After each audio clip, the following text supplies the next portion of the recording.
Louis और मुई park में खेल रहे थे, तभी वहाँ सोनी बत्तखी आती है। अरे लुई सुनो, जरा सा मेरी आंखों में देखो ना। हाँ आया, अभी आया। देखो तो मेरी आंखों में क्या नजर आता है, सच सच बताना। अरे सोनी, इसमें तो मुझे प्यार नजर आता है। अरे गधेड़े, ज्यादा बात मत बना, मेरे आंखों में कचरा चला गया है, गौर से देख और निकाल इसे। ये लो, यहाँ तो लंका लग गई। कोई बात नहीं है लुई, तू इसके कचरे निकाल दे। मैं जाता हूँ पापा के पास दुकान में। अरे चुप करो, चलो मैं भी चलता हूँ। ए सोनी, अपना कचरा किसी और से निकाल। अरे सुनो तो, अरे सुन लो। सोनी चिल्लाती रह गई और लुई और मुई दोनों निकल गए पिताजी के दुकान के लिए। उधर दुकान में टीकू अपने नौकर चील के साथ बैठा हुआ था। अरे चील, बारिश शुरू होने वाली है। वैसे सावन का महीना है, कांवरिया जाएंगे बहुत सारे पंछी, तो फिर हमें भी माल बनाने का मौका मिलेगा। हाँ मालिक, ठीक कह रहे हो। मैंने भी कांवर सजा लिए हैं, बहुत सारे। हाँ, एकदम सही किया है। इस बार तो सावन में हम पूरा माल कमाएंगे। टीकू की दुकान से थोड़ी ही दूर पेड़ पर टुनटुनी चिड़िया का घर था। टुनटुनी चिड़िया का बेटा बबलू बहुत बीमार था। बारिश शुरू हो गई और बारिश में बबलू की बीमारी और भी ज्यादा बढ़ गई। हाय, मैं क्या करूं, समझ में नहीं आ रहा है। अब तो ये घोंसला भी टूट रहा है, जगह जगह से पानी आ रहे हैं। ये बारिश रुकने का नाम नहीं ले रहा है और मेरे बेटे की दवाइयाँ भी खत्म हो गई है। क्या करूं, टीकू के पास जाऊं क्या? वहाँ से टुनटुनी उड़ती है और उड़कर टीकू के पास पहुँचती है। बारिश घनघोर हो रही थी। अरे टुनटुनी, बताओ क्यों आई हो टुनटुन? टीकू भैया, आज मैं बिल्कुल भी मजाक के मूड में नहीं हूँ। मेरे बेटे की तबीयत बहुत खराब है। आप मुझे दवाइयों के लिए कुछ पैसे दे दो, 1000 रुपए। अरे क्यों नहीं, तेरा बाप छोड़ कर गया था या तेरी माँ छोड़ कर गई थी मेरे पास? टीकू भैया, मैं ब्याज दे दूंगी आपको, कर्जा दे दो। अरे तू ठहरी फुकरी, तेरे पास पैसे आएंगे कहाँ से? जो भी कमाती है बेटे के इलाज में खत्म कर देती है, तो फिर तू मुझे कहाँ से चुकाएगी? एक शर्त पर दे सकता हूँ। क्या शर्त है भैया? जो भी शर्त है बोलो। वो जो तेरा घर है वैसे भी टूटा फूटा है, उसे तू मेरे नाम लिख दे। भैया, उस घर की कीमत ज्यादा है 1000 रुपए से। हाँ, कितना ज्यादा है? भैया, उस घर की कीमत कम से कम 20,000 रुपए होंगे। देख टुनटुनी, गंदा है पर धंधा है, क्या करूँ? ये तो मेरा बिजनेस है, मैं छोड़ नहीं सकता इसे। अगर तुझे पैसे चाहिए तो 1000 रुपए के बदले में तुझे वो घर देना पड़ेगा। ठीक है भैया, मेरे लिए मेरे बेटे की जान ज्यादा कीमती है उस घर से। लो, मैं लिख देती हूँ। अरे चील, जरा मुनीम को बुलाओ। हाँ मालिक। अरे ओ मुनीम, कौवे जल्दी आजा। आ गया मालिक, बोलो। अरे जरा इसका अंगूठा ले ले, इसका घर हमारा हुआ। हाँ मालिक, बिल्कुल बिल्कुल।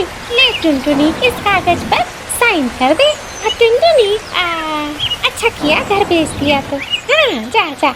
टुनटुनी वहाँ से चली जाती है और बेटे के लिए दवाइयाँ लेती है। अभी बारिश हो ही रही थी कि टीकू वहाँ पहुँच जाता है।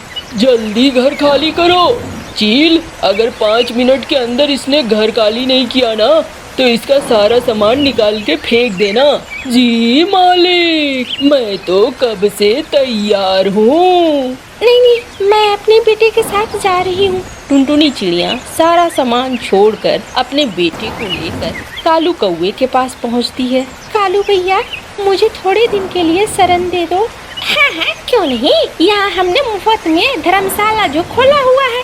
उधर से मोहिनी कौवी बोली। अरे मोहिनी, तुम थोड़ा चुप करो, थोड़ा समझो, उसका बेटा बीमार है, ऐसे काम नहीं चलेगा। सुनो जी, या तो उसकी साइड ले लो या मेरी साइड ले लो, यहाँ पर वो नहीं रह सकती है। कोई बात नहीं, आप लोग लड़ो मत, मैं कहीं और चली जाऊंगी। टुनटुनी वहाँ से उड़ती है और चली जाती है गुन्नू कबूतर के पास। गुन्नू भैया, आप मुझे थोड़ी देर के लिए शरण दे दो। अरे अरे टुनटुनी आओ, कोई बात नहीं है, तुम जब तक चाहो मेरे घर में रह सकती हो और मेरी पत्नी बिल्कुल भी गुस्सा नहीं करेगी। क्यों मुन्नी, तुझे कोई नाराजगी तो नहीं है? अरे नहीं नहीं, मुझे बिल्कुल नाराजगी नहीं है टुनटुनी बहन। आओ तुम रहो, मैं तुम्हारे बच्चे की देखभाल करूंगी। टुनटुनी वहाँ रहने लगती है। टुनटुनी गुन्नू कबूतर से कहती है, भैया मैं परेशान हो गई हूँ। पिछले 1 साल से अपने बेटे की बीमारी का इलाज कराने की कोशिश कर रही हूँ, लेकिन मुझे सफलता नहीं मिल रही है। एक बात कहूँ टुनटुनी, इस साल सावन हो रहा है शुरू। अब मैं कहूँगा तू एक बार भगवान शिव को जल चढ़ा, देखना तेरा बेटा बिल्कुल ठीक हो जाएगा। लेकिन भैया, मैं जब उधर जाऊंगी तो मेरे बेटे का देखभाल कौन करेगा? अरे अरे मैं हूँ ना, मैं करूँगा और मेरी पत्नी करेगी, तू लेकिन जरूर जा। ठीक है भैया, मैं जाऊंगी। टुनटुनी टीकू की दुकान पर जाती है। भैया मुझे एक कांवर दे दो। अरे टुनटुनी आ गई तू, कांवर चाहिए? कांवर के लिए तो पैसे लगेंगे। तभी वहाँ गौरी बत्तकी आ जाती है। अजय सुनते हो, जरा जाओ तो घर, वहाँ पर कोई 2 थैले में बड़े बड़े सिक्के लेकर आया है और कह रहा है आपको ही दूंगा। अच्छा अच्छा, अभी गया? अरे चील, चल चल चल, मुझे पहुँचा दे घर, खजाना आया है लगता है।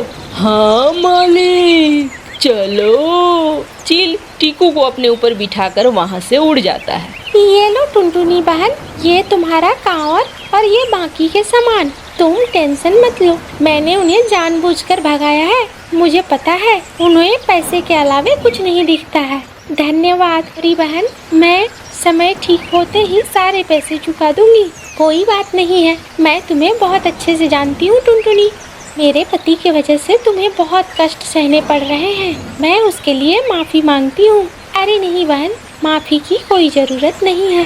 टुनटुनी चिड़िया कांवर लेकर निकल पड़ती है और गंगा जल भरकर उड़ती उड़ती वो पहुँचती है शिवालय, और शिवालय में वो शिव जी को जल चढ़ाती है। इधर जैसे ही जल चढ़ाती है वैसे ही टुनटुनी का बेटा ठीक हो जाता है। माँ कहाँ है? गुन्नू चाचा, माँ कहाँ है? अरे बेटा बबलू, तू तो ठीक हो गया, तेरी माँ आती ही होगी। तेरी माँ गई है कांवर लेकर, देख तू कितनी जल्दी ठीक हो गया। गंगा जल से शिव जी को स्नान कराने के बाद वापस आती है टुनटुनी और घर पहुंचते ही खुश हो जाती है। देखती है उसका बेटा बबलू अब बिल्कुल ठीक ठाक है। गुन्नू भैया, आपने बिल्कुल सही कहा था, आपकी वजह से आज मेरा बेटा सही सलामत है। अब मैं खूब मेहनत करूंगी और सबके पैसे चुका दूंगी, सबका कर्जा चुका दूंगी। अरे मैंने तो कहा ही था, वहाँ तेरे सारे दुखों का निदान हो जाएगा। हो गया ना? हाँ गुन्नू भैया।